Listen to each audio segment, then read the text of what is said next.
Hello po, I am Jade Marcasinto ng RP2 Gigaro branch. And ito po yung aking team member performance review.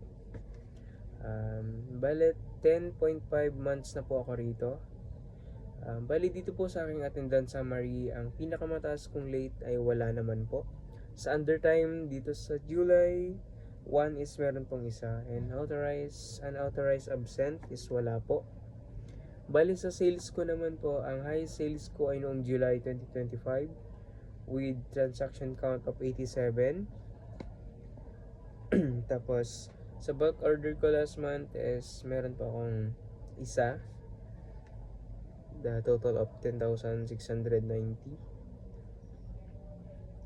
EVR ko last month is sa incomplete fill up meron pong 7, neglect of duty meron pong 4, sa damages meron pong 3, ROM no posting meron din pong 3, incomplete fill out of sales form meron pong isa. Bale, ang total ng violation ko po last month, start ng April meron pong isa, sa May meron naman pong 6, sa June meron pong 2, July 4, August 5 po. Bale, last month tumaas po ang EVR ko ng isa. Ang mga EVR ko ay mostly about incomplete fill ups and neglect of duty, damages, ROM no posting. And upang maiwasan ko ito, of course, I need to do my job responsibly, magdoble ingat, and i-maintain ang posting, and make sure na complete details ang mga hingiin po kay customer. Dito naman po sa aking active IR is meron po akong 2. Overdue ko dito ay wala po. Since dito po sa aking 2 busted spotlight po, bale ang action ko naman po dito is patuloy pa rin po akong naghahanap. Nag-i-inquire din po ako ng mga pwedeng pagbilihan. Naghahanap po ako dito sa around 2 Gigaraw. And sa lacking of pink and brown, waiting po sa stock na manggagaling sa office. Dito naman po sa aking workshop. Sa workshop ko ay may excellent na wala po. Good, meron pong isa. Satisfactory, 8. It needs improvement, 4. And wala namang pong 4 so far. Ma-improve ko po ito sa pamamagitan ng pagpapabuti sa lahat ng aking workshops and makinig ng mabuti sa discussion. And dito naman po sa aking coworker review, average of 2.38. Bale, possible naman po sa punctuality, dependability, product knowledge, sales skills, work quantity, work quality.